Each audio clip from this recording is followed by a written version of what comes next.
Papo com especialista. Dessa vez trouxemos João Huber, um cara que tem mais de 20 anos de experiência. Ele te ajuda a internacionalizar e a exportar a sua marca e o seu produto, ou então te colocar lá fora. A gente falou sobre muita coisa, mas principalmente se importar e exportar é tão simples assim. Interessou, né? Então vem com a gente, solta a vinheta e acompanha esse papo com o especialista até o final. Tá muito bacana e vocês não vão se arrepender. Estou esperando vocês. Bora para esse vídeo. Vamos nessa.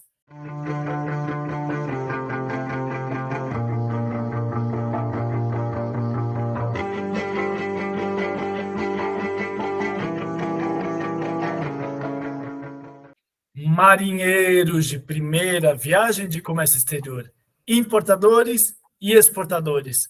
Tudo bem com vocês? Gente, mais um papo com o especialista. Dessa vez eu trago um convidado mais do que especial, João Huber, conhecido no mercado de Comex. Ele ensina você a internacionalizar e a exportar e importar e fazer isso para fora do país. Não só para sua empresa, como para a sua carreira. Experiência de mais de 15 anos, vivência, ele, aliás, visitou mais de 32 países. Um cara que trabalha pra caramba nos bastidores para fazer o teu negócio funcionar. João, obrigado por esse convite, por ter aceito esse convite. É um prazer ter você aqui. A palavra é sua, manda ver, fala um pouquinho de você e aí a gente começa com o papo necessariamente. Bora ver. Eu que agradeço, Thiago. É um prazer estar aqui no seu canal, dividindo um pouquinho de conhecimento com vocês. Acredito que a exportação ainda tem muito para crescer no Brasil e poucas pessoas ainda falam sobre o assunto. Então, eu acho muito importante a gente trazer cada dia mais informações para um mercado que ainda tem muito para ser explorado no Brasil. A gente sabe que muitas empresas têm esse sonho de internacionalizar, de exportar, e na maioria das vezes elas não sabem nem como começar. Então, eu acho que isso vem um pouquinho aí do que eu trago nas minhas redes sociais, um pouquinho de mais de 15 anos de experiência, seja com comércio exterior, com mercado de capitais, é uma outra área que eu trabalho também. Então, estou aqui hoje para dividir com vocês, né, um pouquinho do conhecimento adquirido ao longo desses anos com o Comex. É engraçado, né, João? A gente trabalha com isso, você mais de 15 anos, eu quase com 20 anos de experiência. E por mais que a gente viva e acorde, vai para outra empresa e faz isso, faz aquilo, nada é igual. Eu sempre falo que uma empresa é totalmente diferente, por mais que elas trabalhem com o mesmo tipo de serviço ou produto, uma empresa é completamente diferente. E aí eu já emendo a primeira pergunta. O que te faz acordar todo dia de manhã e entusiasmar essa galera para começar a exportar, importar e internacionalizar as marcas? O que te chama mais atenção e te dá sangue no olho para fazer isso? Eu acho, Thiago, principalmente em querer deixar um legado no Brasil em relação a esse tema. A gente sabe que, na maioria das vezes, a importação faz muito mais sentido, tem muito mais volume de pessoas trabalhando e conversando e explicando sobre o processo. Exportações, a gente entendia que ainda existia um gap muito grande, apesar de muitas empresas já terem o interesse. Quando, né, eu direcionei a minha palavra ali dentro das redes sociais no dia a dia, foi no período pós-pandemia, porque muitas empresas, muitas pessoas, empresários, começaram a vir até mim, né, buscando ali no meu perfil e me perguntando muitas coisas de exportações. E eu vi que existia uma falta de conhecimento muito grande do mercado, né?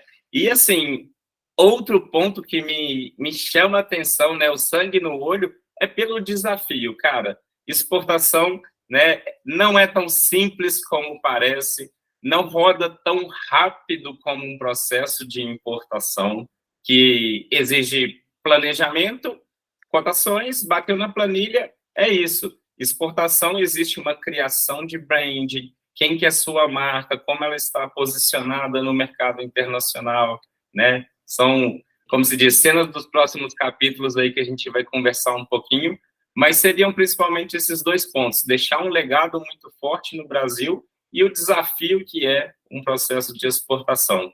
Mas, Tiago, até colocando aqui, como você bem comentou, né, perfeito, cada empresa tem o seu jeito de trabalhar o comércio exterior, seja na importação, na exportação, e cada processo, ele é único. A gente sabe que cada novo processo de importação ou exportação, você tem que tomar os mesmos cuidados ou até mais do que aquele que você já fez. A legislação muda, coisas novas acontecem, né? Então, eu acho assim, quem não está dentro da nossa área, quem ainda, né, assiste aqui a gente querendo entrar no mercado de comércio internacional, é muito importante, né, principalmente o trabalho educativo e a cada processo acompanhar muito bem feito, né, do início ao fim, principalmente na exportação. Eu vou depois colocar alguns, né, exemplos que você vai entender melhor. É engraçado, né? Eu não digo que eu sou especialista, não é isso. Mas eu sou mais voltado para importação. O meu grande foco sempre foi importação. Então, eu sempre trabalhei com importações, etc. Então, assim, de cabo a rabo, eu sei o caminho das pedras. Quando me colocaram para fazer exportação de um determinado produto, de uma determinada marca, eu falei, vamos embora, vamos nessa. E aí que eu comecei a ver que a exportação é uma coisa muito mais abrangente do que se parece. Por quê? Não é pura e simplesmente porque eu vou ter lucro ou porque eu não tenho impostos. As pessoas têm que colocar isso na cabeça. Realmente, não tem imposto nem na exportação. Isso é maravilhoso. Não tem imposto de exportação. Não tem PIS, COFINS, não tem nada disso. Tem, Tiago, existe alguns impostos atrelados à exportação, de renda, a contribuição social sobre o lucro líquido, sim, e dependendo do regime fiscal da empresa, o CPP, né? Mas esses, normalmente, você já paga, né? Exato. Assim, dizer que não existe é um ponto, assim, João, acho complicado, né? Alguns estão ali, eles estão no dia a dia do mercado interno também. Só que grande parte dos impostos mesmo, eles são exclusos no processo de exportação. E o que eu te falo, né? Aí você fala, não, mas beleza, exportar é um lucro interessante, é um retorno de dinheiro, sei lá, em dólar, euro, uma coisa assim, que é interessante. Mas aí eu bato num ponto que o seu Nicola Minervini deu uma aula para a gente aqui há um bom tempo atrás, e ele fala abertamente, se você perguntar para ele hoje, ele vai falar o que ele me falou 2 anos atrás. Fala assim, exportar não é a salvação da lavoura. Exportar não é porque você tem 20 toneladas de estoque que você vai exportar e você vai conseguir dinheiro amanhã. Não é por aí. Sim. E aí, o que eu acho, né, João? Eu acho que você é mais ou menos da mesma ideia que eu. O trabalho que você tem para exportar, isso é agregado valor. Ou seja, como colocar a tua marca lá fora, com quem que você vai colocar lá fora, quem são os players que vão te ajudar ou te atrapalhar, porque, sim, tem player que ajuda e atrapalha muito. Estou errado? Falei besteira ou o caminho é mais ou menos esse? Eu concordo com o professor Nicola, sim. Na grande maioria das vezes, Tiago, o empresário fica, né, com uma predisposição ali a olhar mais para o mercado internacional quando o mercado interno está um pouco desaquecido. E, principalmente, quando ele tem uma sobra de produção e ele precisa escoar aquilo dali. Já aconteceu várias vezes, sabe? Então, assim, algumas empresas não entendem que não dá simplesmente para fazer. Ok, dá, você consegue fazer vendas spots, mas isso não é sustentável para um projeto de internacionalização, né? Você precisa entender que não é simples abrir cliente internacional, certo? E você pensar que eu vou fazer apenas uma venda e depois, quando o cliente precisar de mim, eu não vou conseguir atender, você já perdeu todo o projeto, não faz sentido. Entende? Então, assim, pensar sustentável e, né, e a longo prazo um projeto de internacionalização, e não somente quando o mercado interno está com algum problema ou quando você tem um extra da sua produção. Eu concordo plenamente com o professor Nicola. Eu acho que isso é, né, o principal que a gente orienta quando, né, começa uma conversa ali sobre um projeto de internacionalização. O mais interessante, né, João, que além disso, e eu concordo plenamente com essa disposição, o trabalho de exportar, e sim, é um estudo, não é apenas, caiu no meu colo, vou fazer. Não, é um estudo que você faz. Eu dou um exemplo muito claro. Eu morei na Europa. Eu morei quase 2 anos na Europa. E eu me lembro muito bem que a loja mais bonita do centro de Londres era a loja da Melissa. Melissa, que tem aqui no Brasil, que você vai sei lá, na esquina e compra. E eu lembro de entrar na loja e eu fazer o estudo de caso na minha cabeça. Era uma coisa muito doida. Por quê? Era a loja mais bonita, a mais cheirosa e a mais chique. Só que aí que tá.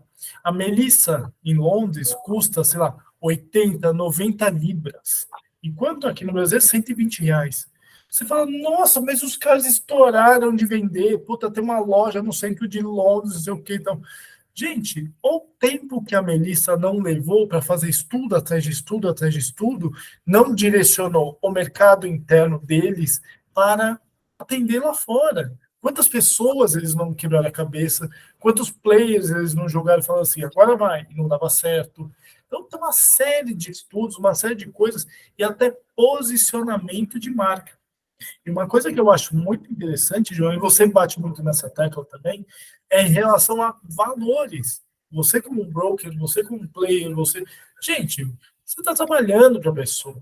Chegar e falar assim, eu quero exportar, mas eu não quero pagar ninguém. Desculpa, meu amigo. Ninguém vive de graça. Penso mais ou menos essa ideia. Estou errado? A ideia é essa? Faz sentido? Não faz sentido? O que você acha sobre? Faz sentido, sim, Tiago. O posicionamento, né, de como vai ser uma internacionalização, ele depende de um projeto e um planejamento muito grande. Primeiro, entender, vamos, né, começar do início. Qual país eu vou posicionar a minha marca que talvez faz mais sentido? Esse meu produto, Melissa, ele vai, né, eu tenho interesse em direcionalizar ele para o público internacional ou para onde existem grandes comunidades de brasileiros, né? Existe todo um estudo, né, muito bem posicionado. Não dá para sair por aí, eu vou exportar e, né, atirar para todos os lados, né? Exige um planejamento, existe um estudo muito forte. Você vai trabalhar com qual público? É o público do Brasil, né, por causa da ser Melissa, ou não, eu quero posicionar a Melissa para o público global, né, internacional. Então, são vários casos. Criar uma loja física bonita, cheirosa, como você colocou, talvez seja um último grau ali, né, de uma internacionalização, mas não é a única forma de trabalhar, né? Existem vários modelos de negócios. Você pode trabalhar exportando diretamente, ou você cria uma joint venture com algum parceiro no país de destino, que vai ser o importador e distribuidor, né? Então, assim, são vários modelos de negócio que você consegue criar né, um processo ali para trabalhar a exportação.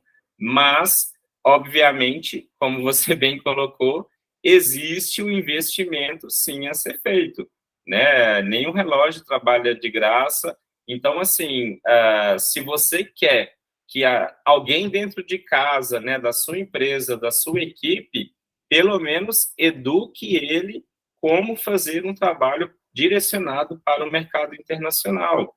Muitas vezes a gente vê que acaba chamando alguém que é do comercial, que trabalha no mercado nacional e não tem o conhecimento, né, de como fazer uma internacionalização, e ele se frustra, ele não vai bem, ele não performa, justamente porque tem regras diferentes de comércio, né? Existem conhecimentos muito específicos para um processo de exportação, como para o de importação também. Mas o básico, né? Eu falo que o feijão com arroz, que todo mundo, sem exceção, deve fazer para quem, né, tenha interesse em um projeto de internacionalização, né? Existem alguns pilares básicos. O seu site, né? O seu site você vai direcionar ele para inglês, pelo menos, né, uma língua internacional. Um posicionamento em redes sociais direcionado para o mercado internacional. Uma política comercial direcionado para o mercado internacional. Um catálogo de produtos direcionado para o mercado internacional. Por quê, Tiago? Na maioria das vezes, as empresas, né, que fazem o primeiro contato ali, não, mas eu já tenho meu catálogo, eu já tenho minha política, mas as regras são outras, né? Como é que funciona uma garantia, por exemplo, para o seu produto no mercado internacional? As pessoas não se atentam a muitos detalhes. Como que vai funcionar a amostra do seu produto, né? Quem paga o quê? Quem paga frete? Quem paga custo de amostra? Então, assim, tem algumas regrinhas básicas, né? O feijão com arroz ali, que todo mundo que tem interesse deve se atentar para começar a formatar um bom projeto de internacionalização. E é engraçado, né, João? Porque aqui no Brasil, por mais que as pessoas não entendam, ou saibam, ou melhor, não queiram entender, a gente tem um regime de negócios que eu acho maravilhoso e pouco explorado. Drawback. Drawback é incrível. Cara, um regime que existe desde os anos 60, se não estou enganado, 67, que 8% apenas das empresas que importam e exportam utilizam. Gente, drawback, pra vocês entenderem, é o seguinte: você importa um produto, você remanufatura esse produto, você exporta ou vende internamente. Tem uma série de drawbacks, suspensão, isenção, etc, isentando ou suspendendo impostos naquele determinado NCM importado. Só para vocês entenderem. E aí o que acontece? Muita gente acha que é difícil. As coisas no comércio exterior são muito difíceis. Exportar é muito difícil, importar é muito difícil. E aí é que tá. Quantas vezes você não morre com um monte de carta na mão, agora fazendo uma alusão a jogo de baralho, sendo que você tem outras combinações na outra mão? É pura e simplesmente dessa forma. Obviamente, eu não estou dizendo para todo mundo, comece a exportar amanhã.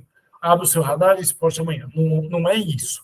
Faça um estudo de mercado, vai visitar países vizinhos, parceiros, vai visitar quem tem a mesma língua que você, Portugal, sei lá, alguns países que falam a mesma língua que você, e comece a expandir aos poucos.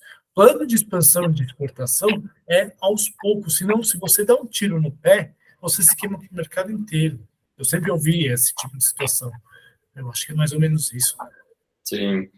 E, assim, Tiago, hoje em dia, né, através das redes sociais, a própria conectividade aí da internet, né, principalmente depois da pandemia, onde que a grande maioria das pessoas, empresas que viram a necessidade de entrar para esse mundo do digital, né, isso tudo facilitou muito o nosso trabalho de exportação. Antigamente não tinha essa facilidade de encontrar as empresas, de encontrar quem tem interesse no meu produto lá fora. Hoje, de alguma forma, vários big datas em paralelo nos trazem números históricos de mercado. Através de redes sociais, por exemplo, a gente consegue sim captar clientes, né? Seja um LinkedIn, seja um Instagram.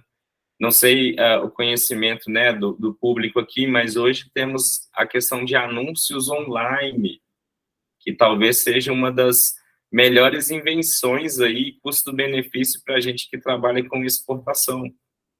Eu consigo, por exemplo, começar a criar um branding em cima do meu produto, da minha marca, né?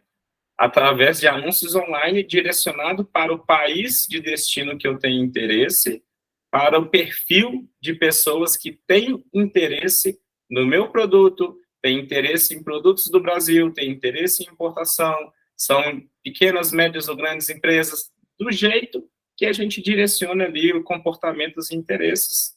Então, hoje, se você me perguntar, Tiago, eu devo participar de algumas feiras, né? Como que eu devo começar? Eu falo, não, calma, vamos sentir o mercado, vamos entender o mercado, trabalhe um marketing internacional, isso funciona muito bem. As pessoas, às vezes, não têm esse conhecimento específico, né? O famoso tráfego pago. Vou te dar alguns exemplos, Tiago. Um projeto em específico que a gente estava fazendo para uma empresa de açaí. Nesse projeto foi realizado trabalho de tráfego pago. A gente direcionou para alguns países que a gente tinha interesse em posicionar a marca, o produto, e, assim, alguns públicos e perfis, né, níveis de campanha, a gente pagava menos de R$1 para 1.000 pessoas verem a publicação, né? Obviamente, são vários, venda é estatística, né, de conversão, a gente começa com um funil ali, vai afunilando, no final sobram aqueles possíveis interessados, aqueles leads que vai virar. Então, assim, você começa com uma publicidade inicial, uma panfletagem, você faz a pessoa engajar com a sua publicação, ver um vídeo, depois direcionado uma mensagem para ela te chamar no WhatsApp ou para ela entrar no seu site. Hoje existem várias ferramentas que nos auxiliam muito mais para um trabalho inicial, seja de criação do branding da sua marca, seja de pesquisa, né, de potenciais leads que queiram comprar o seu produto no mercado internacional. Exemplo, nesse mesmo projeto, a gente conversando com um novo cliente, a pessoa virou, eu vi vocês na rede social, apareceu aqui para mim, né? Então, assim, existem várias ferramentas que, de certa forma, o custo-benefício do investimento, ele é muito menor comparado a uma feira internacional. Como o nosso amigo professor Nicola sempre fala também, não vá a uma feira sem estar preparado, né? Esteja preparado para o seu cliente, para o mercado, para os concorrentes. Então, quanto mais informações do mercado, você entender quem são esses potenciais players, né, importadores, distribuidores, ou outros modelos de negócio que vão te ajudar ali em paralelo, né, você vai chegar muito mais fortalecido na hora de participar de uma feira. Então, assim, hoje estamos num caminho muito mais fácil também para quem quer exportar. Obviamente, tem conhecimentos básicos, né, legislações específicas para o nosso mercado, que devam, né, ser de entendimento aí para quem quer entrar no mercado. É engraçado, eu lembro que alguém me falou, não vou lembrar quem foi a pessoa que me disse, mas alguém me falou o seguinte, Thiago, a venda é o último ponto. O último ponto. Você tem que melhorar a sua marca, você tem que se posicionar no mercado, você tem o valor do produto é o último. Eu falei, mas isso lá atrás. Eu falava, nossa, mas como assim o valor do produto é o último? Claro, porque se eu chegar com um celular XYZ e falar, olha, eu tenho um celular XYZ, ele custa $10. A pessoa vai olhar para mim e falar, eu não conheço você, eu não sei do que você está me oferecendo, eu não sei se isso aqui tem garantia, não sei se isso aqui vai quebrar em 10 minutos, eu não sei.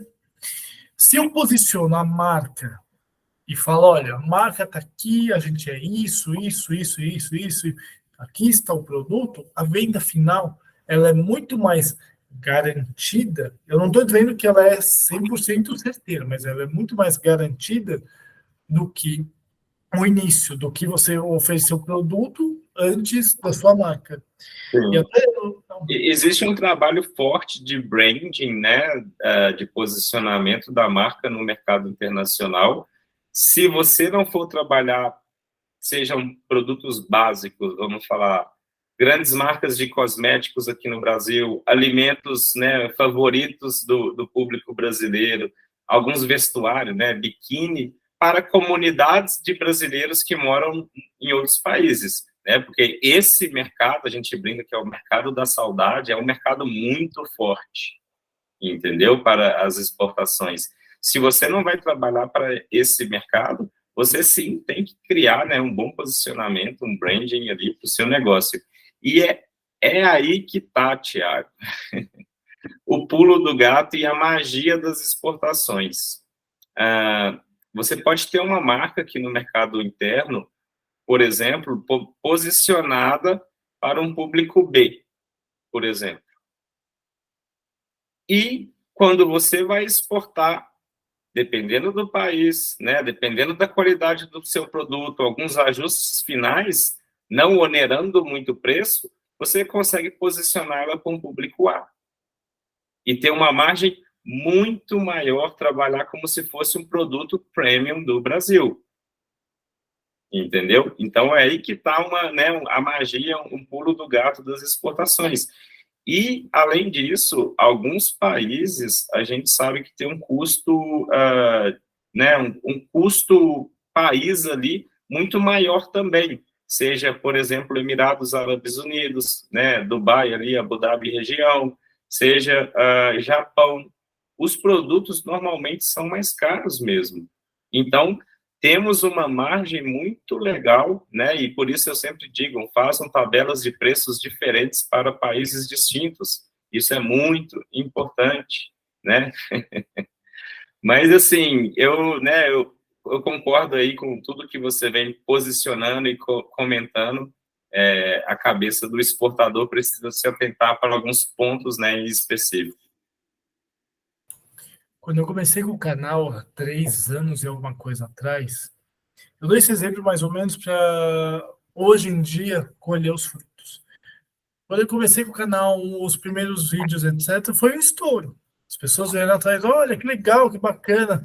Aí alguém chegou e falou para mim assim, seu logo é seu? Meu logo é meu, fui eu que criei, etc. Falou, não. Você registrou a tua marca no INPE? Falei, não, não registrei. Falou, então você está correndo um risco gigantesco de perder tudo o que você criou. Fazendo uma comparação, vamos colocar a seguinte situação. Tem um player meu lá fora, sei lá, na Espanha. Ele vai oferecer a minha marca de produto XYZ. Mas esse produto é meu? Não, esse produto é do seu player. Esse produto está na mão do cara. Quem não me garante que ele está oferecendo o valor certo, correto ou não? Então, tem uma série de fatores que incluem no preço e no valor. E o que eu falo preço barra valor?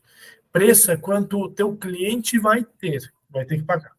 Valor é o quanto o produto gera em relação ao próprio. Ou seja, vamos dizer que eu tenho, você falou do exemplo dos biquínis. Biquíni funciona em alguns países na Europa, mas não em todos. Vai tentar vender biquíni na Inglaterra, na Dinamarca, na Noruega. Venda zero. Vai tentar vender biquíni em Ibiza, em Portugal, até na Itália. Puta, você história não, mas você tem uma venda muito maior, muito mais fácil. Então você tem que entender o teu produto versus a necessidade das pessoas naquele país. Por que eu falo das pessoas? Das comunidades. Eu não vou vender biquíni para os Emirados Árabes. É um tiro no pé. Eu não vou vender biquíni na Dinamarca, esquece. Mas eu vou vender o mesmo produto em Portugal, Espanha, em países mais quentes. Sim. É mais ou menos nessa ideia, né? É mais ou menos nessa ideia, né? Entender que talvez o seu produto seja sazonal, igual, né? Se tratando de biquíni, né? Verão e inverno, como tem aqui no Brasil. Mas é interessante que, quando for inverno aqui no Brasil, lá nos países do hemisfério norte é verão, então você vai ter uma venda, né, recorrente ali anualmente durante todo o ano. E assim, o que você falou aí me chamou a atenção, né? Por um lado, você está corretíssimo, eu não vou vender biquíni nos Emirados Árabes pela cultura. Mas aí que entra um ponto muito específico, por exemplo, da cidade de Dubai. Dubai talvez hoje seja uma das cidades do mundo onde que tem a maior capilaridade de culturas ali dentro. Em 100 pessoas, 89, por exemplo, são de países distintos. Então, eu, por exemplo, já exportei biquíni para Dubai. Era um cliente que tinha um e-commerce e vendia direcionado ali dentro. Obviamente, isso me estranhou também. Eu falei, nossa, como assim, né? Tá para frente. Mas, pela capilaridade de outras culturas, né? Gente do mundo inteiro ali dentro, eles sim utilizam, né? E quem é da outra religião respeita e tudo bem, sabe? Então, assim, isso que é o feeling que você deve ter na exportação, né? Qual o público que está ali dentro do país que eu tenho interesse em trabalhar, sabe? Não necessariamente, eu tenho esse produto e quero posicionar naquele país, porque para mim é importante. Talvez aquele país não faça sentido, talvez aquele país para você entrar seja muito mais difícil, talvez, né, tenha grandes players mundiais já, e outros países que, por exemplo, não tenha uma indústria local tão bem definida, seja muito mais fácil. O mais interessante também, eu dei o exemplo do biquíni, mas mais lembrando alguma coisa. Nessa mesma época que eu morei na Europa, eu procurava produto brasileiro para alimento. Então, arroz, feijão, sei lá, as carne praticamente impossível, mas arroz, feijão, as farofas, etc. Tudo que a gente tem aqui que não tem lá fora. E eu me lembro de caçar feijão da forma mais absurda do mundo. Morei em Londres. Em Londres, são pouquíssimas lojas que têm produtos brasileiros. O que eu achava eram produtos parecidos de outros países, tipo as favas espanholas, que são enormes, e eu não gosto, por exemplo, tem gente que gosta, enfim. E não atende o mercado brasileiro, não atende o mercado, sei lá, latino, não, enfim, é uma série de questões. E aí eu te pergunto, João, isso pode ter passado por uma queima de negócio, porque, gente, todo mundo conhece feijão brasileiro, todo mundo conhece café italiano, todo mundo conhece tal produto XYZ do país tal. Por que o café italiano não consegue entrar aqui no Brasil por uma série de questões? Por que o feijão brasileiro não consegue entrar lá fora? Por que existe tudo isso? Tem uma série de situações que acontecem. Gente, entendam, se você não inventou a roda, ou, por exemplo, o drone de outrora, e você não tem a genialidade, eu digo genialidade mesmo, para criar um produto diferenciado para o mundo inteiro, você vai bater de frente contra N situações. Preço, prazo de entrega, prazo do produto. Isso tudo atrapalha vocês, brokers, você, João, deve te atrapalhar, quando o prazo do produto é muito curto. Eu estou falando besteira. Cara, o processo de exportação, né, ele, assim, até voltando um pouquinho aqui na ideia, erros não são toleráveis, né? Então, assim, até lá atrás eu falei que ia dar um exemplo. Teve uma situação, foi para até mesmo Dubai, que a gente enviou, era café. E o cliente, o fornecedor, né, depois de um bom tempo desenvolvendo esse cliente lá fora, né, estreitando relação, mandando amostra, investindo tempo e dinheiro no projeto, fechamos uma grande venda. Só que a fábrica aqui no Brasil, eles tentaram ser um pouquinho mais espertos e quebraram um contrato. Eles mandaram um café que não tinha sido feito logo a torra, logo antes do envio. Eles mandaram um café que estava com 2, 3 meses de torra. Então, assim, são pequenos detalhes, né? Às vezes, por exemplo, igual você comentou, o feijão que você encontra lá não é o mesmo como a gente está acostumado a consumir. Esse é justamente o mercado da saudade. A gente sabe que tem grande comunidade de brasileiros que procuram produtos do Brasil. Quando bem mais novo, eu morei nos Estados Unidos um tempo também, e a gente procurava feijão.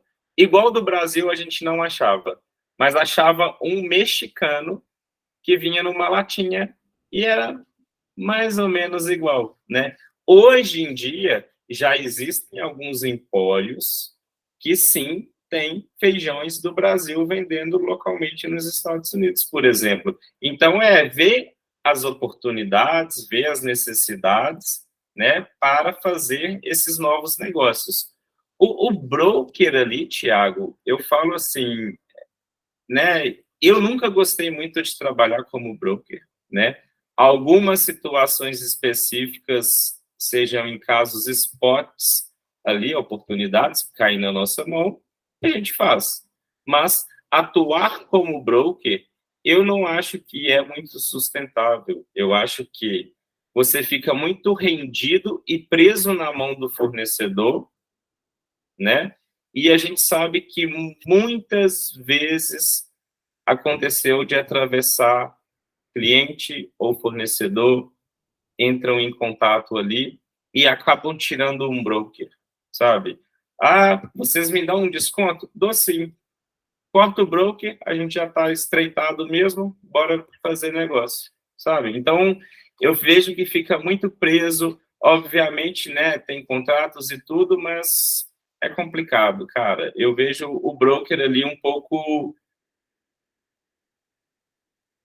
preso na mão do fornecedor, sendo que ele que está ali para fazer negócios, mas ele não tem muita poder de palavra para algumas situações. Ele fica muito de mãos atadas para poder trabalhar. E até que ponto isso, né, acontece de forma sustentável? Eu normalmente não gosto muito de sugerir, né, quem quer começar a entrar no mercado, e principalmente se for um broker trabalhando com commodities. Aí o buraco é muito mais embaixo. Você tocou num ponto muito interessante, o broker. Eu, por um determinado período de tempo, principalmente entre sair de uma empresa que eu trabalhava, entrar numa outra e ter montado o canal Como é que faço, isso 3 anos e alguma coisa lá atrás, eu tentei trabalhar com commodity. João, eu trabalhei alguns meses, tipo 3, 4 meses, eu não ganhei um centavo. Sim. É desmotivante, desmotivador. Eu não sei nem se essa palavra se encaixa, porque, cara, quando chegam para mim e falam assim, olha, tem uma venda spot de açúcar para as... Eu já olho e falo assim, você está sendo enganado, meu amigo. Gente, commodity, por favor, entendam, é um mercado lindo, maravilhoso, sensacional, mas tem que ser muito bem amarrado, porque senão você vai tomar pau. Sim. Você vai ser enganado, com certeza. Assim, eu gosto sempre de orientar dessa forma, Thiago. Existem sim oportunidades que acontecem, né? Spots, venda ali, seja uma, duas operações. Existem essas vendas que aparecem sim, mas na maioria das vezes o pessoal que está ativo exportando commodities, eles têm contrato de médio e longo prazo. Então,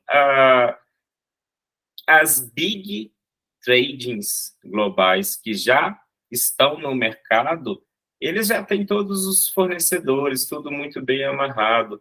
Essas oportunidades que acontecem assim, essas papeladas que ficam aí, né, rodando no mercado, muitas vezes é para, né, ver como é que está o preço ali naquele momento, tentar retirar alguma informação, ou até mesmo atrapalhar o mercado, sabe?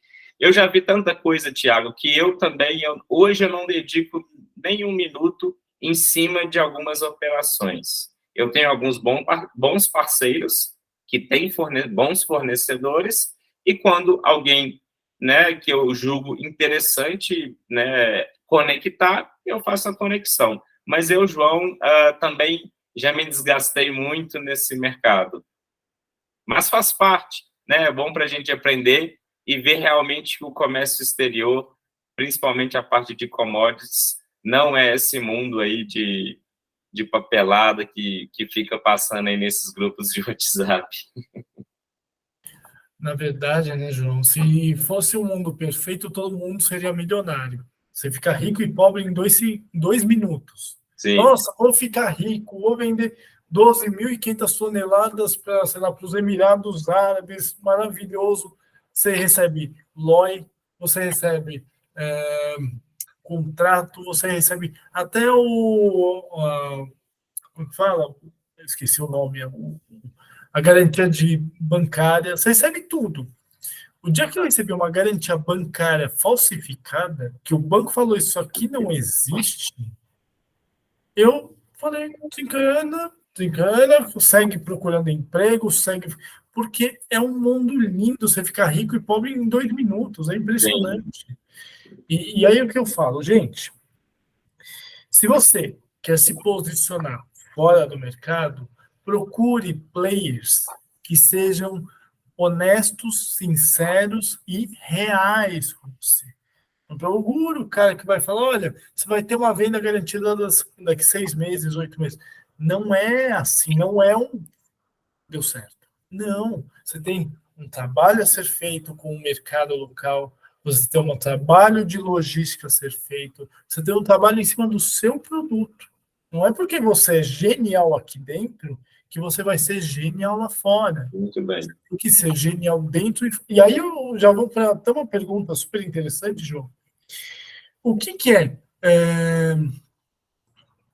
por exemplo, mercado interno e mercado externo, o que é competitivo e o que é agregador? Ou seja, o que te ajuda, o que atrapalha assim, no mercado interno? A lição de casa é aqui primeiro ou deve ser dois tipos de lição de casa, dentro e fora do país? O que você acha? Tiago, hoje em dia eu falo que não existe o certo ou o errado.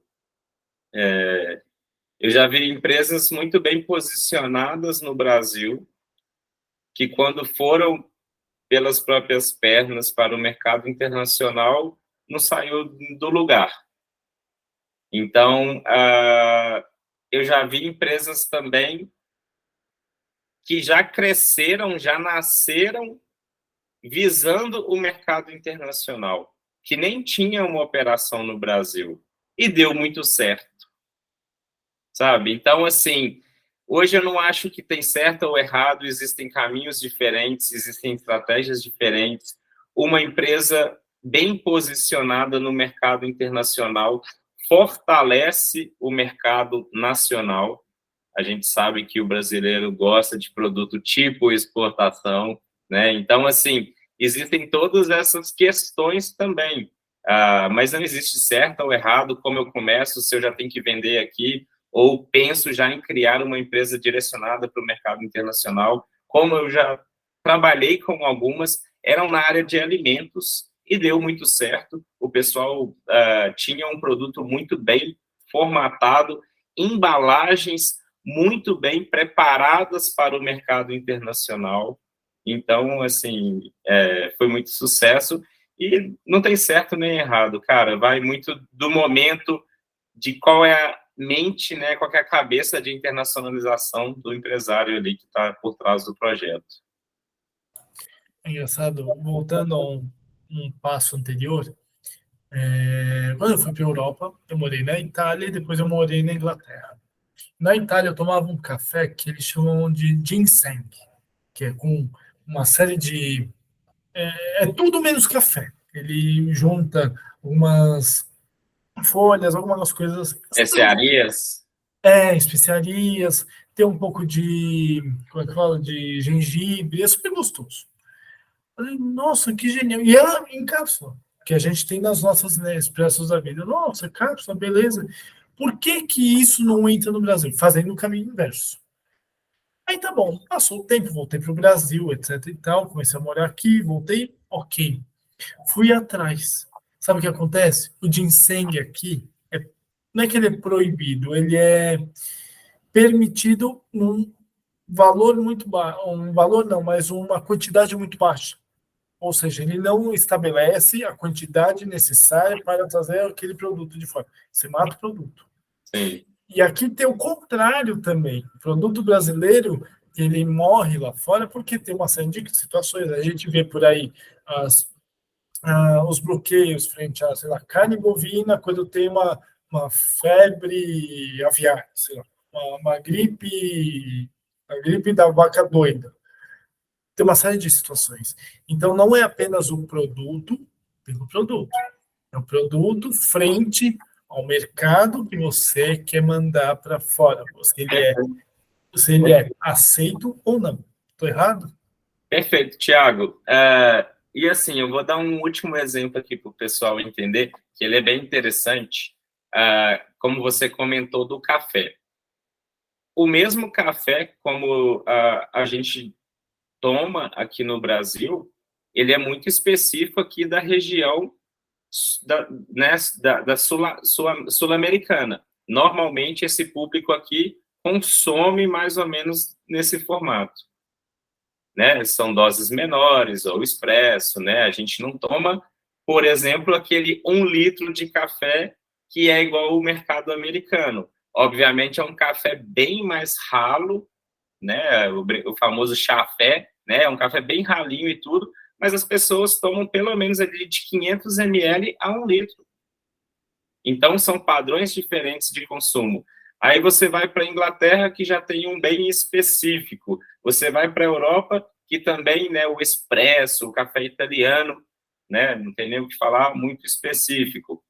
Você vai para outros países, por exemplo, na Índia, na China, Oriente Médio, a maioria do café exportado para esses países são cafés, me fugiu a palavra agora, mas são cafés solúveis, como se fosse um cappuccino, né? Você coloca ali na água e faz, né? São cafés solúveis.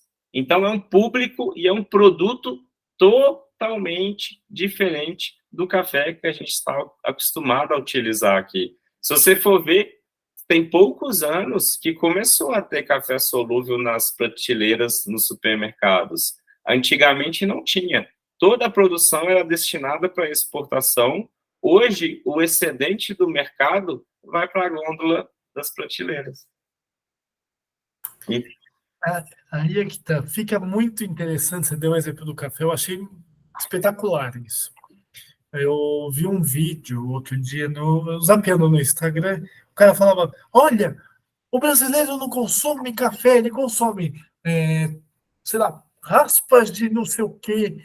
E dentro disso tudo tem um post. Eu falei, cara, não é verdade essa história. Tipo, olha, você consome tudo que é de ruim do café que sobrou.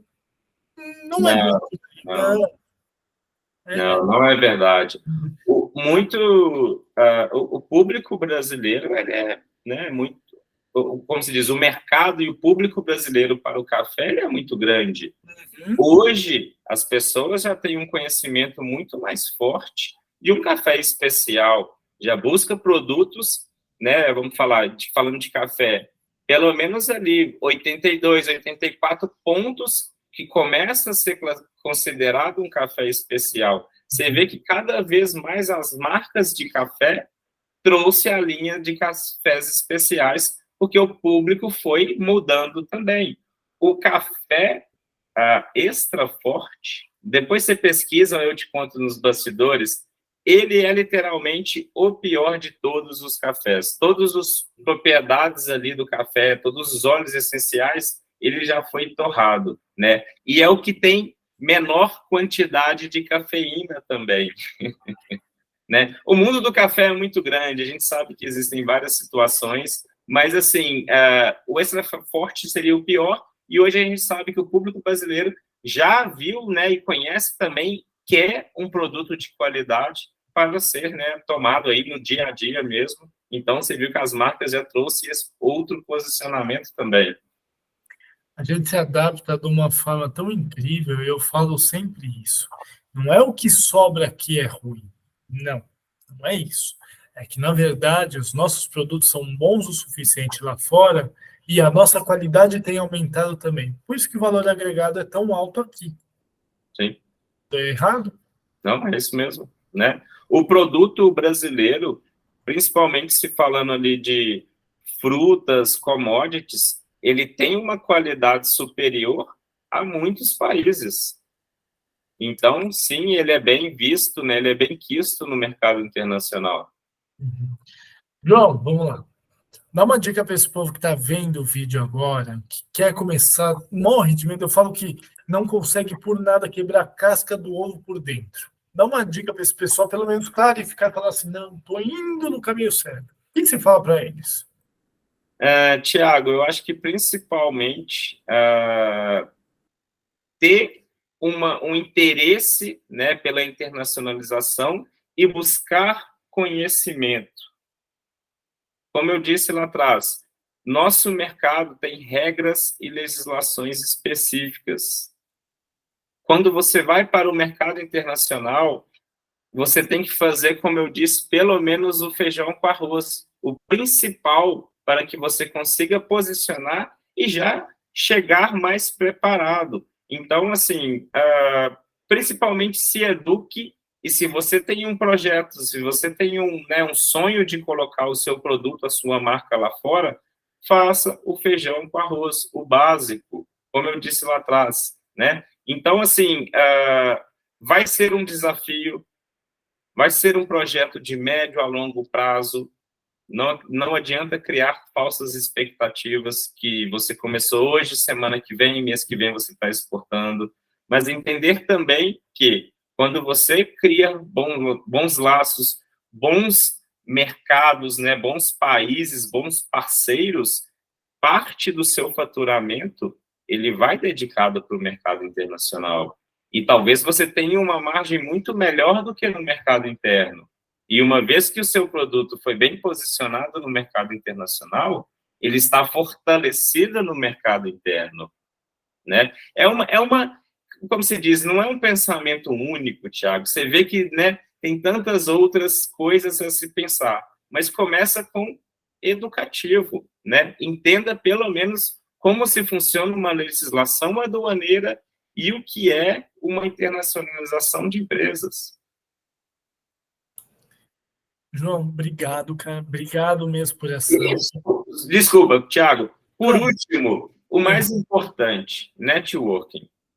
Na nossa área, eu acho que seria uma das principais habilidades ali que você pode fazer, é ter e fazer um bom networking. Como eu conheço o Thiago através, né, de redes sociais desde muito tempo, mais de anos, né? E, assim, você ter bons players através de networking, seja o seu despachante aduaneiro, seja o seu agente de cargas, todo mundo que está envolvido e cuidando do seu processo, e principalmente lá fora. Hoje, com as redes sociais, trabalhar um networking fora do Brasil ficou cada vez mais fácil. Eu acho que é um ponto que as pessoas elas ficam paralisadas ou esperando chegar algum pedido, né? Seria uma terceira dica, então, trabalhe ativamente e não esperando chegar pedido. Você foi perfeito. Você foi perfeito. Eu acho que aquele vendedor, digamos assim, de balcão, que espera o pedido chegar, espera o cliente entrar, ele tende a dar dois tiros no pé, não é um só. Porque esperar o pedido, trabalhar apenas para si, fazer tudo, não funciona. Não funciona. A dica que eu acho interessante é essa. Não trabalhe esperando o pedido. Trabalhe ativamente indo atrás do pedido. Sim. Né? João, vamos lá. Gente, vou colocar aqui embaixo na descrição os contatos do João. Falem com ele. João, ele dá consultoria, dá mentoria, ele vai te ajudar a importar, exportar, muito principalmente da exportação. Que assim, eu sempre falo, nós somos grandes engrenagens do mercado. Eu trabalho muito com importação. O João trabalha muito com exportação. Então, são ramos parecidos que juntos são perfeitos, separados são ótimos. Então, assim, falem com ele, entre em contato. Posso colocar seu Instagram, João? Posso colocar seu LinkedIn? O que você me permite? Por favor, pode colocar todas as minhas redes sociais, principalmente lá dentro do Instagram, é onde que eu faço um trabalho mais ativo, diariamente colocando conteúdos, informações, alguns memes do mercado de Comex, né? Bastante coisa relevante ali para o seu dia a dia, né? Me segue lá, é joaoroper.comex. Mas, Tiago, eu agradeço muito a participação aqui hoje. Já vou me despedindo aqui de você também. Fico muito honrado em participar aqui do seu canal do YouTube, talvez um dos mais relevantes hoje no Brasil dentro da área de Comex. E é uma honra, né, dividir um pouquinho de conhecimento. Quem tiver qualquer dúvida, me chama nas redes sociais. Estou aqui para ajudá-los a internacionalizar a sua empresa ou a sua carreira. Cara, eu que agradeço. O canal relevante, olha, aí me brilhou o olho aqui, mas sério mesmo, é muito trabalho que a gente faz. Você na parte do Instagram, eu com o YouTube, é muito trabalho, é muita coisa para a gente desenvolver um conteúdo legal para todos vocês. Então, valorizem o profissional de comércio exterior, valorizem o seu despachante, o seu agente de cargo, o cara que vai apontar o dedo e falar, ó, você está errando aqui, irmão. Vamos acertar aqui para fazer a coisa certa. Para de classificar tua carga com o NCM errado, vamos classificar certo. Mas paga mesmo. Mesmo assim, coloca a tua cabeça no travesseiro e durma em paz. E não nada com tipo, vou pagar menos. Então, valorizem o profissional da área. E, pelo amor de Deus, não existe FOB aéreo. Eu bato nessa tecla eternamente. Ou CIF-FOB para o mercado nacional. Não existe CIF-FOB para o mercado nacional. Gente, por favor, para com isso. Essas são clássicas, né, Tiago? Não tem como. Não, e o que eu vejo, eu trabalho, só para complementar, eu trabalho com algumas empresas, e o que eles falam de CIF-FOB aqui no Brasil é impressionante. Mas eu acredito que são todos, Tiago. Eu nunca vi alguém não falar dessa forma, para ser bem sincero. É muito usado aqui em São Paulo. Por incrível que pareça, as pessoas... Aqui também, né? É muito usado. CIF-FOB? Não, filho, peraí. FOB é marítimo. Seria o máximo um ex-works, e olhe lá, e seria o máximo um CIF, e olhe lá. Não tem nada do tipo. É outra coisa. É a internacionalização de termos que não existem aqui no Brasil. Eu sempre coloco dessa forma. Sim, faz parte, né? Quando o cliente vem para o mercado internacional, aí a gente tem que consertar esse educativo ali que ele aprendeu um pouquinho errado, mas faz parte, Tiago. Estamos aqui para isso, né, João? Estamos aqui para isso. Meu amigo, muito obrigado. Gente, acompanhem o João, vão atrás dele, vocês não vão se arrepender e pelo menos alguma dica vocês vão pegar com ele. Ou então, por favor, façam os cursos deles, as mentorias que ele dá. Vale a pena cada centavo, ou melhor, cada minuto gasto, que o cara manja muito. Tá certo, Tiago. Obrigado a todos que assistiram, né, esse episódio aqui e te espero lá no meu perfil do Instagram para a gente bater um papo. Um grande abraço. Abraço, meu amigo. Fica bem. Tchau, tchau. Tchau, tchau.